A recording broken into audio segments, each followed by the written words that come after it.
आज की इस वीडियो में भैया हम केमिस्ट्री के इंपॉर्टेंट क्वेश्चन को डिस्कस करने वाले हैं, क्योंकि कभी भी कह देता है संतृप्त हाइड्रोकार्बन से कीजिए, असंतृप्त हाइड्रोकार्बन से कीजिए, एरोमेटिक का सूत्र लिखिए, तो इससे जो है बच्चों को ऑर्गेनिक केमिस्ट्री जो होती है बहुत ही कठिन लगती है। तो आज हम बनाएंगे इस वीडियो में ऑर्गेनिक केमिस्ट्री को एकदम आसान। बस बने रहिए वीडियो के अंत तक। चलिए अपनी क्लास शुरू करते हैं। आज का जो हमारा टॉपिक है वो क्या है? हाइड्रोकार्बन यौगिक। तो हाइड्रोकार्बन यौगिक क्या है भैया? हाइड्रोकार्बन यौगिक मतलब हाइड्रोकार्बन, हाइड्रो टू ही, हाइड्रो मतलब यहाँ से अगर ब्रेक करेंगे तो हाइड्रो मतलब हाइड्रोजन और कार्बन मतलब कार्बन, तो यानी कि ऐसे यौगिक जो हाइड्रोजन और कार्बन से मिलकर बने होते हैं वो क्या कहलाते हैं? हाइड्रोकार्बन यौगिक कहलाते हैं। ये तो था हाइड्रोकार्बन है क्या। हाइड्रोकार्बन के टाइप कितने होते हैं भैया? हाइड्रोकार्बन के दो टाइप होते हैं। पहला है विवृत श्रृंखला या इसी को कहते हैं एलिफेटिक यौगिक, दूसरा है समृद्ध श्रृंखला या चक्रीय यौगिक। तो पहले हम देखेंगे विवृत श्रृंखला। विवृत श्रृंखला क्या है? विवृत श्रृंखला मतलब भैया व्रत रहित, विवृत यानी कि ऐसी श्रृंखला जिसकी व्रत ना हो, मतलब कोई चक्र ना हो, खुली हो। तो ये विवृत श्रृंखला का मतलब होता है खुली श्रृंखला। क्या मतलब होता है भैया? खुली श्रृंखला। जैसे carbon carbon carbon carbon carbon, ये कैसी श्रृंखला हुई? खुली श्रृंखला हुई। एलिफैटिक यौगिक का मतलब क्या होता है? एलिफैटिक यौगिक का मतलब होता है भैया, क्योंकि जो कुछ कार्बनिक यौगिक होते हैं, एलिफैटिक यौगिक कौन से होते हैं? क्योंकि जो सब ढेर सारे कार्बनिक यौगिक होते हैं, तो उनमें कुछ कार्बनिक यौगिक होते हैं जो वसा से प्राप्त किए जाते हैं। कहां से? वसा से प्राप्त किए जाते हैं। इसलिए कुछ कार्बनिक यौगिकों को एलिफैटिक यौगिक भी कहा जाता है। जो एलिफैटिक यौगिक है, जो एलिफैटिक शब्द है भैया, ये कहां से लिया गया है, कैसे बना है? ये ग्रीक भाषा के, कहां से भैया? ग्रीक भाषा के एलिफर शब्द से लिया गया है। ग्रीक भाषा के एलिफर शब्द से। कौन सा शब्द है? एलिफर शब्द। एलिफर शब्द से लिया गया है, जिसका अर्थ है, इसका अर्थ है क्या है? वसा या चर्बी। इसका अर्थ ही होता है वसा या चर्बी। ठीक भैया, ये तो था एलिफैटिक यौगिक की डिफिनेशन और विवृत श्रृंखला की डिफिनेशन। मतलब दोनों एक ही चीज है, तो आप साथ में भी कह सकते हैं। अगर अलग विवृत श्रृंखला के रूप में पूछा है तो आप ये कह दीजिए कि ऐसे कार्बनिक यौगिक जिसमें कार्बन जो होगा वो खुली श्रृंखला में व्यवस्थित हो, तो उसे विवृत श्रृंखला कहते हैं। जब एलिफैटिक यौगिक पूछ ले तो कह देना कि कुछ कार्बनिक यौगिकों को वसा से प्राप्त किया जाता है, इसलिए उन यौगिकों को एलिफैटिक यौगिक कहा जाता है। क्योंकि जो एलिफैटिक शब्द है वो ग्रीक भाषा के एलिफर नामक शब्द से बना होता है, और एलिफर का जो अर्थ होता है वो वसा या चर्बी होता है। ठीक, अब देखेंगे कि जो विवृत श्रृंखला या एलिफैटिक यौगिक है ये कितने टाइप के होते हैं। ये भैया होते हैं दो टाइप के। वो कौन कौन से टाइप हैं? पहला टाइप है इसमें क्या है भैया? संतृप्त हाइड्रोकार्बन यौगिक।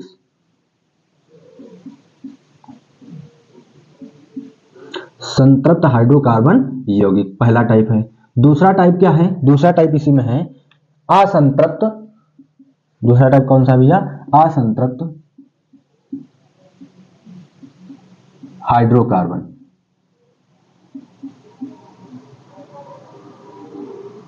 असंतृप्त हाइड्रोकार्बन यौगिक, ये दो टाइप हैं इसमें। पहले टाइप के बारे में हम जानेंगे, संतृप्त हाइड्रोकार्बन है क्या। संतृप्त हाइड्रोकार्बन के अंतर्गत जो है एक टाइप होता है, वो कौन सा होता है? वो भैया होता है कार्बन कार्बन के बीच सिंगल बॉन्ड होता है, और इसे क्या कहते हैं? एल्केन। क्या कहते हैं? एल्केन।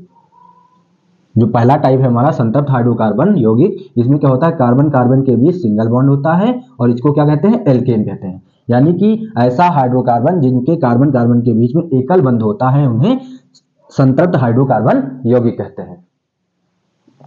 इसका जो सामान्य सूत्र होता है भैया, क्या चीज? सामान्य सूत्र। इसका जो सामान्य सूत्र भैया होता है वो क्या होता है? CN। इसका सामान्य सूत्र होता है CnH2n प्लस 2। CnH2n प्लस 2 होता है। ठीक, अब उदाहरण अगर बनाना हो, हमें उदाहरण बनाना हो, उदाहरण लिखना हो, या आपसे कोई कह दे या कहीं आपको आ जाए लिखने के लिए कि संतृप्त हाइड्रोकार्बन यौगिक बताइए, तो क्या कह देना है आपको? ये अगर सूत्र पता है तो आप बना सकते हैं। जैसे n की जो है, यहाँ n की वैल्यू आपको जो है 1 2 3 4 डैश डैश जितना लेना चाहे वो ले लीजिए। तो मान लो मैं n की वैल्यू जो है n बराबर 2 लेता हूँ। n बराबर कितना ले रहा हूँ? 2 ले रहा हूँ। तो n की वैल्यू जहां जहां अरे n है वहां रख दीजिए। तो CN n की जगह 2 रखना है, H2 और n की जगह 2 रखना है, और प्लस 2 है। तो इसको सॉल्व करेंगे तो क्या बनेगा? C2H 2 2 जा 4 2 6। तो C2 H6 बना। इसका नाम क्या होगा? दो कार्बन को लिखते हैं ईथ, और कार्बन कार्बन के बीच क्या है? सिंगल बॉन्ड, और सिंगल बॉन्ड जो होता है तो उसको क्या लिखते हैं? एन लिखते हैं, तो इथेन हो जाएगा। ठीक, जब कार्बन कार्बन के बीच सिंगल बॉन्ड होता है तो उसका नाम क्या होता है? एन होता है। ठीक, अब अगर कार्बन एन की जगह हम 5 ले लें, एन की जगह क्या ले लें? 5 ले लें, तो एन की वैल्यू वहां पुटअप कीजिए, तो सी एन की जगह 5, H2 और n की जगह 5 हो जाएगा, इंटू 5 है और प्लस का 2 है। सॉल्व करेंगे तो क्या हो जाएगा? C6 6 नहीं, C5 और 5 2 जा 10 और 2 प्लस हो जाएगा, तो उसमें कितना हो जाएगा? H12 हो जाएगा। इसका नाम क्या हो जाएगा? 5 कार्बन है तो 5 कार्बन के लिए लिखा जाता है पेंट, और सिंगल बॉन्ड है तो एन, पेंटेन। ये थी इसकी डिफिनेशन और उसके उदाहरण। अब आते हैं अगले टॉपिक के। अगला टॉपिक क्या है? असंतृप्त हाइड्रोकार्बन। जो असंतृप्त हाइड्रोकार्बन होता है उसकी अगर डिफिनेशन लिखनी हो तो उसकी डिफिनेशन क्या होगी भैया? जब कार्बन कार्बन के बीच सिंगल बॉन्ड हो या कार्बन कार्बन के बीच डबल बॉन्ड हो तो उसे असंतृप्त हाइड्रोकार्बन कहते हैं। यानी कि इसमें कितने टाइप होते हैं? इसमें 2 टाइप होते हैं भैया। इसमें जो है ओवरऑल 2 टाइप होते हैं। कौन कौन सा? पहला होता है एल्क। एल्क मतलब कार्बन की संख्या जो होंगी एल्क, और डबल बॉन्ड। पहले ये देख लीजिए, यहाँ डबल बॉन्ड होगा, यहाँ ट्रिपल।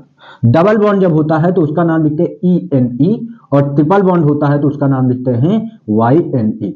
अगर ये आप समझ गए हैं तो इसके टाइप बनाने में या समझने में कोई दिक्कत नहीं होगी। तो एल्क, एल्क मतलब क्या होगा? कार्बनों की संख्या, ALK मतलब कार्बनों की संख्या होती है, और डबल बॉन्ड है तो ENE। तो पहला टाइप कौन सा? एल्कीन। दूसरा टाइप देखते हैं, पहला वही लिखेंगे एल्क, कार्बनों की संख्या लिखी जाती है, और ट्रिपल बॉन्ड है तो YNE, तो एल्काइन। यानी कि असंतृप्त हाइड्रोकार्बन के अंतर्गत 2 प्रकार के यौगिक बनते हैं, एल्कीन और एल्काइन।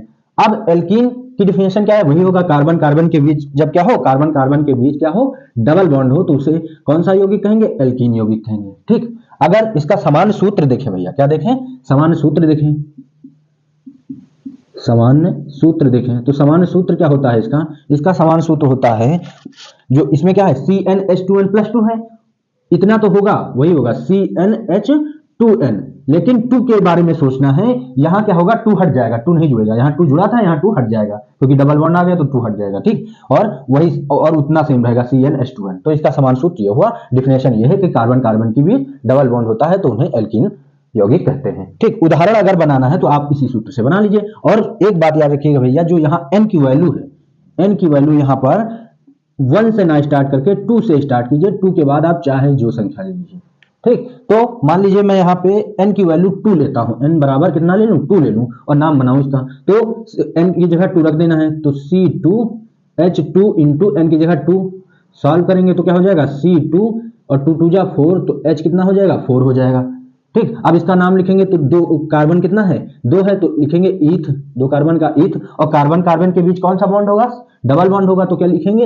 ENE, तो इथीन। ठीक, फिर कार्बन कार्बन अगर n की वैल्यू मैं 5 ले लूं तो 5 हो जाएगा, और 2 और n की जगह 5 सॉल्व करेंगे तो आ जाएगा C5, 5 2 जा 10, H10 हो जाएगा। इसका नाम क्या हो जाएगा? 5 कार्बन तो हो जाएगा पेंट। क्या हो जाएगा? पेंट हो जाएगा। और डबल बॉन्ड होगा, ठीक ना? डबल बॉन्ड होगा तो उसको क्या लिखेंगे? ENE, तो पेंटीन। ये था इसका उदाहरण और डिफिनेशन और समान सूत्र। अब एल्काइन पे आते हैं। एल्काइन में क्या होता है भैया? कार्बन कार्बन के बीच जब डबल ट्रिपल बॉन्ड होता है तो उसे क्या कहते हैं? एल्काइन यौगिक कहते हैं। कौन सा यौगिक कहते हैं? एल्काइन यौगिक कहते हैं। ठीक है, इसका सामान्य सूत्र क्या होगा?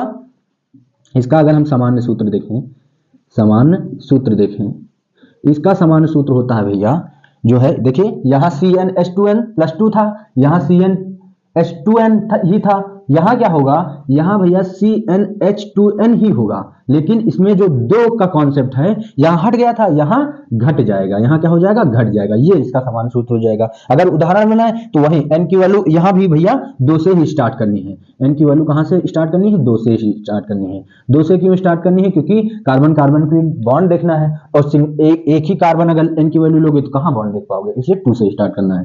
ठीक, तो n की वैल्यू वही, अगर 2 ले लें हम, अगर अदर ले लीजिए कोई दिक्कत नहीं, 3 ले लीजिए, 3 ले लिया तो n की वैल्यू वहाँ 3 रखेंगे तो C3 और H2 था, और इंटू में 3 हो जाएगा n की जगह, और -2 हो जाएगा। सॉल्व करेंगे तो क्या मिलेगा हमको? सॉल्व करेंगे तो 3 2 जा 6 हो जाएगा, तो C3 और H 3 2 जा 6 और -2 है तो कितना आ जाएगा? 6 में से 2 गया 4। इसका नाम क्या हो जाएगा?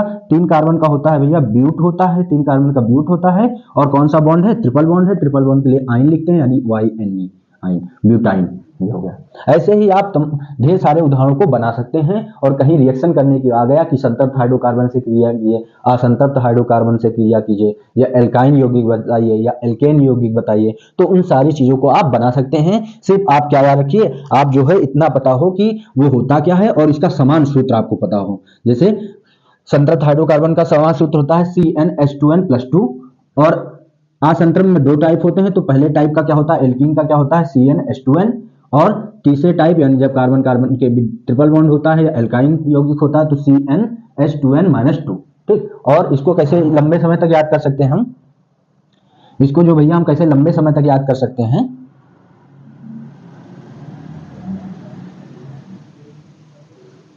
इसको हम जो है आसानी से कैसे याद कर सकते हैं। तो हमारे पास ट्रिक है, क्या है, ये तो सेम मिल रहा है हमें सब जगह, CnH2n CnH2n CnH2n सेम मिल रहा है, तो इसको कोई इतना याद करने की जरूरत नहीं है, तो आपके दिमाग में बैठ गया होगा। बस 2 का कॉन्सेप्ट कर रहा है, कहीं जुड़ रहा है, कहीं कुछ हो रहा है। तो क्या कैसे याद करना है कि पहले में जब सिंगल बॉन्ड होगा तो उसमें 2 जुड़ेगा, डबल बॉन्ड आएगा 2 हटेगा, ट्रिपल बॉन्ड आएगा 2 घटेगा, यानी कि जुड़ेगा हटेगा घटेगा। ये इसके सूत्र से याद कर सकते हैं। ये तो था एलिफैटिक या वीवरेज श्रृंखला के टाइपों के बारे में, उनके समान सूत्रों और डिफिनेशनों के बारे में। अब हम आगे पढ़ेंगे जो है समव्रत श्रृंखला के बारे में। समव्रत श्रृंखला क्या है, चक्रीय यौगिक क्या है। तो भैया समव्रत श्रृंखला या चक्रीय यौगिक क्या है। समव्रत मतलब क्या होता है, समव्रत यानी कि व्रत के साथ यानी चक्र के साथ। तो समव्रत का मतलब जो होता है वो होता है बंद श्रृंखला, यानी कि इसमें जो कार्बनिक यौगिक होता है उसमें जो कार्बन परमाणु होता है वो बंद श्रृंखला के रूप में व्यवस्थित होता है। चक्रीय मतलब वही चक्र के रूप में हो तो उसे चक्रीय यौगिक कहेंगे। इसमें जो टाइप होंगे, इसमें भी 2 टाइप होंगे, वो देखिए कौन से होंगे। पहला टाइप जो होगा वो कौन सा होगा, वो होगा एरोमेटिक यौगिक। कौन सा भैया, एरोमेटिक यौगिक, एरोमेटिक यौगिक। दूसरा टाइप कौन सा होगा, एलिसाइक्लिक।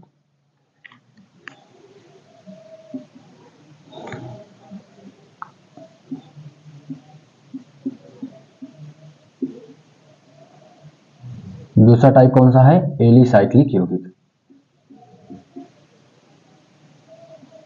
एलिसाइक्लिक यौगिक। ठीक, अब हम सबसे पहले जानेंगे एरोमेटिक यौगिक क्या है। एरोमेटिक यौगिक में भैया एक विशिष्ट गंध होती है। क्या होती है भैया, एक विशिष्ट गंध होती है।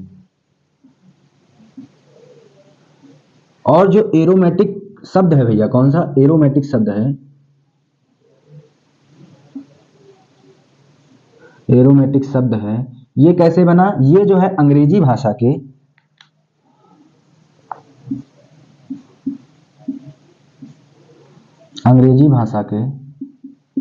एरोमा शब्द से लिया गया। कौन सा शब्द, एरोमा शब्द। कौन सा शब्द है भैया, एरोमा, जिसका अर्थ है, जिसका अर्थ होता है क्या होता है भैया, जिसका अर्थ होता है विशिष्ट गंध। क्या होता है, विशिष्ट गंध। ये तो था इसका डिफिनेशन एरोमेटिक यौगिक। क्या लिखना है कि एरोमेटिक यौगिक में एक विशेष प्रकार की गंध होती है। एरोमेटिक शब्द जो है अंग्रेजी भाषा के एरोमा शब्द से बना होता है, जिसका अर्थ होता है विशिष्ट गंध। ये जो है 2 टाइप से होते हैं। कौन कौन से टाइप हैं उनके बारे में देखते हैं। पहला टाइप जो होता है वो होता है समचक्रीय यौगिक। कौन सा होता है, समचक्रीय यौगिक। दूसरा टाइप होता है विषम चक्रीय यौगिक।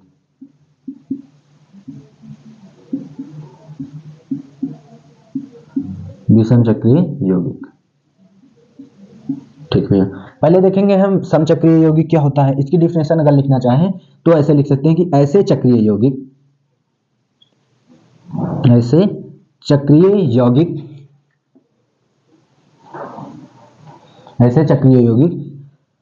जिनका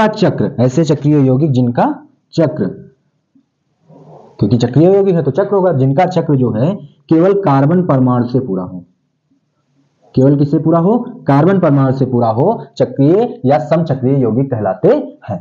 अगर उदाहरण देखें तो उदाहरण भैया इसमें क्या लिखेंगे, उदाहरण सी बेंजीन हो जाएगा। सी बेंजीन का स्ट्रक्चर ऐसे हो जाएगा, double bond single bond double bond single bond double bond single bond, ये हो जाएगा बेंजीन का सूत्र। अब देखिए यहाँ 1 बॉन्ड 2 बॉन्ड 3 लोग जुड़े हैं और कार्बन से 4 लोग जुड़ सकते हैं, तो एक H जुड़ जाएगा। और फिर क्या है, 1 2 3 और एक हाइड्रोजन, 1 2 3, यहाँ पे भी एक हाइड्रोजन, यहाँ एक हाइड्रोजन, सारे कार्बन में एक एक हाइड्रोजन जुड़ जाएगा और ये फाइनली बेंजीन का सूत्र हमारा बन जाएगा। क्या है, बेंजीन, बेंजीन का सूत्र बन जाएगा। अब दूसरा अगर उदाहरण लिखना चाहें तो सी सी सी ऐसे आप कर लीजिए, 4 ये हो जाए और एक ऊपर नीचे, double single double single double single, ठीक, और सारे पे एच जोड़ देंगे। ये क्या बना, हमारा बेंजीन बना ना, ठीक है। बेंजीन तो लिख चुके हैं, फिर दोबारा क्यों लिख रहे हैं सर, अभी बताते हैं। यहाँ एच हटाइए, ओ एच जोड़ दीजिए, दूसरा उदाहरण बन जाएगा फिनॉल। दूसरा उदाहरण क्या बन जाएगा, फिनॉल, ठीक, क्या बनेगा, फिनॉल। दूसरा उदाहरण क्या बन जाएगा भैया हमारा, फिनॉल, फिनॉल बन जाएगा, ठीक। ये तो था कि एरोमेटिक क्या है और उसका एक टाइप समचक्रीय यौगिक क्या है। दूसरा टाइप देखते हैं विषम चक्रीय यौगिक क्या है। तो इसकी डिफिनेशन कैसे बनाएंगे, बस उसका उल्टा। इसमें चक्रीय यौगिक कैसे का जो चक्र है वो कैसा बनता है, कार्बन परमाणु से बनता है।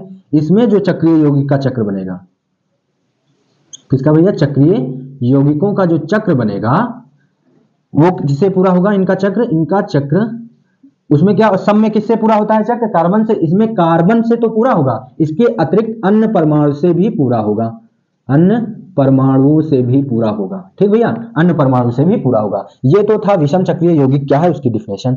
अगर उदाहरण देखें तो उदाहरण कैसे देख सकते हैं, जैसे बेंजीन ही बनाइए, बेंजीन बनाइए, बेंजीन का स्ट्रक्चर बना देते हैं भैया, double bond single bond double bond single bond double bond single bond और एच सारे पे जोड़ देंगे। ये तो सर समचक्रीय का उदाहरण हो जाएगा ना। बस एक काम करना है, यहाँ सी हटा के एन जोड़ देना। देखिए इसका जो चक्र पूरा हुआ सी भी है और एन भी है, और इनके चक्र देखिए सी से ही पूरे हुए, क्योंकि इसमें जो यौगिकों का जो चक्र पूरा होता है वो कार्बन परमाणु से ही पूरा होता है। इसमें कार्बन परमाणु होगा और अन्य परमाणु भी होगा, देखिए अन्य परमाणु एन आ गए, ठीक। अगला उदाहरण देखें, इसका नाम जो भैया देख लीजिए, इसका नाम होता है, इसका नाम क्या होगा, इसका नाम भैया होगा पायरिडीन। अगर दूसरा उदाहरण देखें तो carbon carbon single bond double bond carbon double bond carbon और सिंगल बॉन्ड ओ। देखिए ये चक्र कार्बन भी है और ऑक्सीजन भी ऐसे पूरा हो रहा है, और यहाँ क्या होगा, एच एच भी रहेगा, ठीक। देखिए इसकी वैलेंसी 4 होती तो 1 2 3 4 जुड़ गए, ऐसे सारे पे 4 ही कार्बन पे 4 बॉन्ड होने चाहिए। तो इसका नाम क्या होता है, इसका नाम होता है फ्यूरान। क्या होता है, फ्यूरान, ठीक भैया। तो ये तो था भैया विषम चक्रीय क्या है और समचक्रीय क्या है, किसके टाइप थे, एरोमेटिक के। इसी प्रकार एलिसाइक्लिक के टाइप होंगे, किसके टाइप होंगे भैया, एलिसाइक्लिक के। अगर आप स्क्रीनशॉट लेना चाहें तो ले लें, क्योंकि जगह है नहीं, हम निकालने जा रहे हैं। तो अब अगले टाइप पे आएंगे, चक्रीय यौगिक के अगले टाइप पे आएंगे। अगला टाइप कौन सा है, अगला टाइप है साइक्लिक। कौन सा है भैया, एलिसाइक्लिक है। उसमें देखते हैं क्या होता है, क्या डिफिनेशन है, कितने टाइप है। तो उसमें जो है भैया एलिसाइक्लिक की पहले डिफिनेशन देखते हैं। तो एलिसाइक्लिक, इसको बीच से ब्रेक कर दीजिए, तो एली अलग हो जाएगा, साइक्लिक अलग हो जाएगा, और एली अलग साइक्लिक अलग, यानी कि एली मतलब एलिफैटिक, एली अलग हो जाएगा और साइक्लिक अलग। तो एली मतलब एलिफैटिक प्लस साइक्लिक, इससे जुड़कर बना है एलिसाइक्लिक। ये एली अलग साइक्लिक अलग, इन दोनों को जोड़ दिया तो बना एलिसाइक्लिक, ठीक। तो देखिए इसमें डिफिनेशन क्या लिखनी है कि ऐसे यौगिक जिनमें एलिफैटिक यौगिक के गुण होते हैं, ऐसे यौगिक जिनमें एलिफैटिक यौगिक के क्या हो, गुण हो, ऐसे यौगिक जिनमें एलिफैटिक यौगिकों के क्या हो, गुण हो, एलिसाइक्लिक यौगिक कहलाता है। इसमें भी 2 टाइप होंगे, ये तो डिफिनेशन हो गई भैया। इसमें 2 टाइप होंगे, कौन कौन से वो देखिए। पहला वही विषम चक्रीय और समचक्रीय, वही दोनों टाइप, जिसमें इसमें भी विषम चक्रीय समचक्रीय, इसमें भी विषम सम। तो क्या हो जाएगा, पहला समचक्रीय, कौन सा, समचक्रीय यौगिक। दूसरा विषम चक्रीय यौगिक,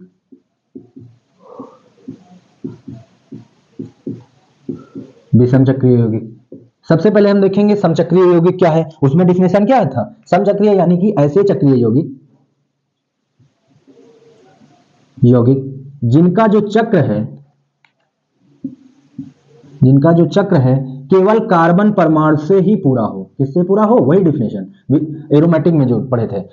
ऐसे चक्रीय यौगिक जिनका चक्र कार्बन परमाणु से ही पूरा हो, समचक्रीय यौगिक कहलाते हैं। अगर उदाहरण देखें तो सी सिंगल बॉन्ड और ये सी, ठीक। और एच कितने जुड़ेंगे, 1 बॉन्ड 2 बॉन्ड और 4 जुड़ने चाहिए, तो एक एच जोड़ दिए, जो एच जुड़ दिए, 1 2 3 4 हो गए। ऐसे ही सारे कार्बन पे होना चाहिए, 4 लोग जुड़ने चाहिए।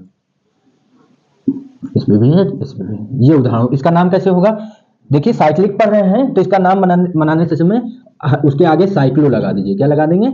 साइक्लो लगा देंगे। और 1 कार्बन 2 कार्बन 3 कार्बन 3 कार्बन के लिए क्या लिखते हैं? प्रोप। क्या लिखते हैं? प्रोप लिखते हैं। और सिंगल बॉन्ड सब जगह है, सिंगल बॉन्ड के लिए क्या लिखते हैं? एन। तो क्या हो गया? साइक्लोप्रोपेन। अगला उदाहरण अगर बनाए हम तो क्या हो जाएगा? C single bond C single bond C single bond C और H, एक H 2 H, एक H 2 H। इस पे हो जाएंगे क्योंकि 4 लोग जुड़ने चाहिए। देख लीजिएगा 4 बॉन्ड है, ये देखिए 1 2 3 और 4। ठीक, इसका नाम क्या होगा? इसके नाम जो एली साइक्लिक यौगिक होंगे उनके आगे उनका नाम बनाते समय सबसे पहले आपको साइक्लो लगा देना है। क्या लगा देना है? साइक्लो। नाम क्या हो? 1 2 3 4 कार्बन, तो 4 कार्बन के लिए लिखते हैं क्या? ब्यूट और सिंगल बॉन्ड एन, साइक्लोब्यूटेन। ये तो था समचक्रीय और उसके उदाहरण। विषम चक्रीय में देखेंगे तो विषम चक्रीय क्या है? वही डिफिनेशन की ऐसे चक्रीय यौगिक जिनका जो चक्र है वो कार्बन परमाणु तो उसमें हो, कार्बन परमाणु तो होगा ही, उनका चक्र जो पूरा होगा वो कार्बन परमाणु से तो पूरा होगा, उसके अतिरिक्त अन्य परमाणु भी होगा, तो वो कैसे यौगिक कहलाएंगे? विषम चक्रीय यौगिक कहलाएंगे। इसमें अगर उदाहरण देखें तो इसमें उदाहरण क्या हो जाएगा? जैसे सी सिंगल बॉन्ड सी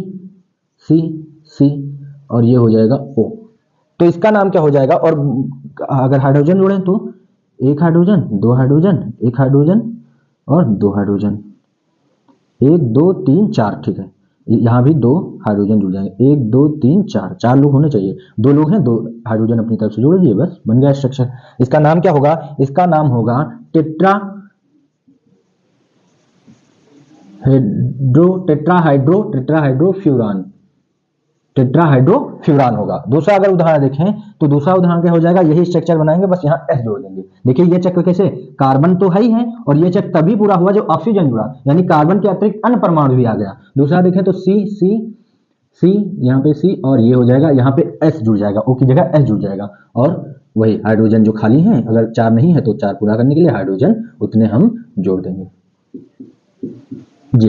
इसका नाम क्या हो जाएगा? इसका नाम क्या होगा? इसका नाम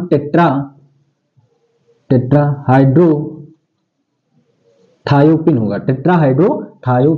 थायोपिन होगा।